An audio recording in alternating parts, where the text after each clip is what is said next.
12 अप्रैल को सुबह में करीब 10:30-11 बजे हम लोगों को पुणे स्थित एक व्यवसायी शिंदे जी के अपने परिवार वालों से संपर्क न करने की सूचना प्राप्त हुई।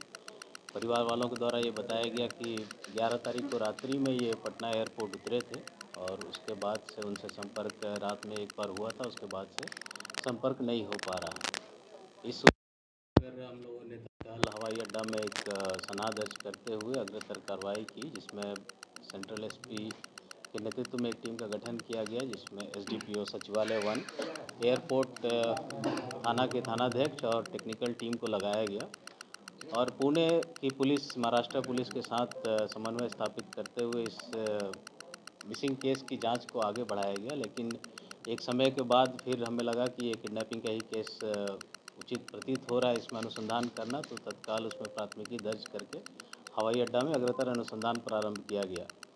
अनुसंधान के क्रम में जो टेक्निकल एनालिसिस की गई, उसमें अपहरणकर्ता के द्वारा जो गाड़ी यूज़ की गई थी उसको सबसे पहले लोकेट किया गया और उस गाड़ी की बरामदगी वैशाली ज़िला से किया गया, जंदाहा थाना से उसके मालिक को भी गिरफ्तार किया गया। आगे अग्रतर अनुसंधान में पूछताछ और टेक्निकल इन्वेस्टिगेशन के बदौलत और भी बिहार ज़िले के 3 ज़िलों में छापेमारी की गई टीम के द्वारा और इस छापेमारी के क्रम में कुल अब तक 11 लोगों को गिरफ्तार किया गया है। जो शेष बचे अपराधी हैं उनकी गिरफ्तारी के लिए छापेमारी की जा रही है। जो व्यक्ति गिरफ्तार किए गए हैं उनसे पूछताछ की गई तो उन लोगों ने अपना अपना अपराध स्वीकार किया इसमें, और अनुसंधान करते समय कन्फेशन में, पूछताछ में इस घटना के अतिरिक्त और भी 6 घटनाएं हम लोग के प्रकाश में आई हैं जो इससे पूर्व में घटित हुई हैं।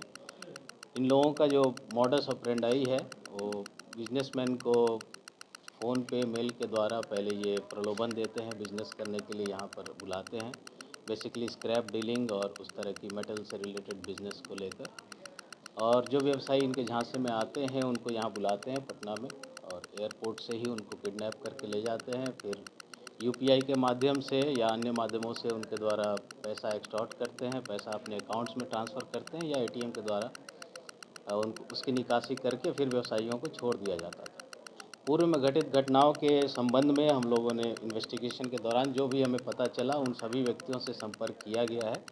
कुछ लोगों के द्वारा अपने पेरेंट थाने, जहाँ के वो मूल निवासी हैं, वहाँ पर कांड दर्ज कराया गया है। जहाँ पर लोगों ने कांड दर्ज नहीं कराए हैं वहाँ उनसे हम लोग एप्लीकेशन लेकर और यहाँ प्राथमिकी दर्ज करके उन केसेस का भी अनुसंधान हम लोग प्रारंभ कर रहे हैं और इन सभी अपराधियों को उन कांडों में भी हम लोग रिमांड पर लेंगे। इसके पहले की घटनाएं जो सामने आई हैं अभी तक 25 जनवरी, 6 फरवरी, 16 फरवरी को 2 घटनाएं हुई हैं। एक 27 मार्च और एक 27 मार्च का एक और है जो नालंदा में केस हुआ है, बिन ऑलरेडी रजिस्टर्ड है। अलग अलग व्यापारियों से इन लोगों ने अलग अलग अमाउंट एक्सटॉर्ट किया, 7 लाख से लेकर 30, 40 लाख, 50 लाख तक के अमाउंट भी एक्सटॉर्ट किए गए हैं इन लोगों के द्वारा।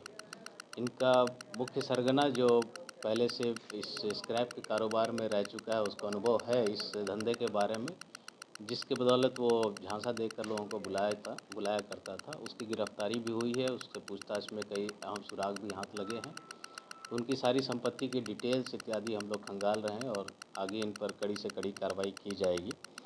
इस पूरे अनुसंधान के क्रम में और गिरफ्तारी में मैं ऑन रिकॉर्ड कहना चाहूँगा कि बिहार ज़िले के नवादा ज़िला, नालंदा ज़िला और गया ज़िला की पुलिस, वैशाली ज़िला की पुलिस का बहुत सहयोग रहा हम लोगों को। इसके साथ साथ इस राज्य के बाहर की भी पुलिस का भी सहयोग हम लोग को प्राप्त हो रहा है और हमें उम्मीद है कि हम लोग जल्द से जल्द वहाँ भी जो अपराधी गए हैं उनकी भी गिरफ्तारी करने में सफल होंगे। इस केस को बहुत ही गंभीरता से लेते हुए हम लोग का प्रयास है कि जल्द से जल्द इसमें आरोप पत्र दाखिल करें और स्पीडी ट्रायल चलाकर इन सभी अपराधियों को सज़ा दिलाई जाए। युक्ति की क्या भूमिका थी सर इस पूरे मामले में?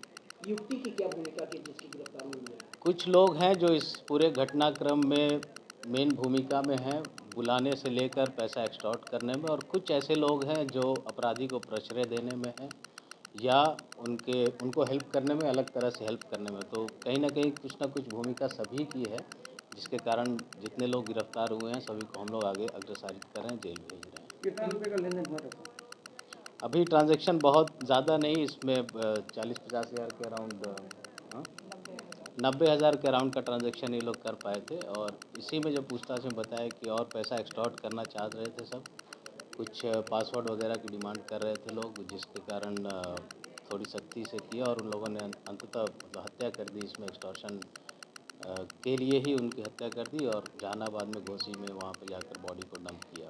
टोटल कितना रुपये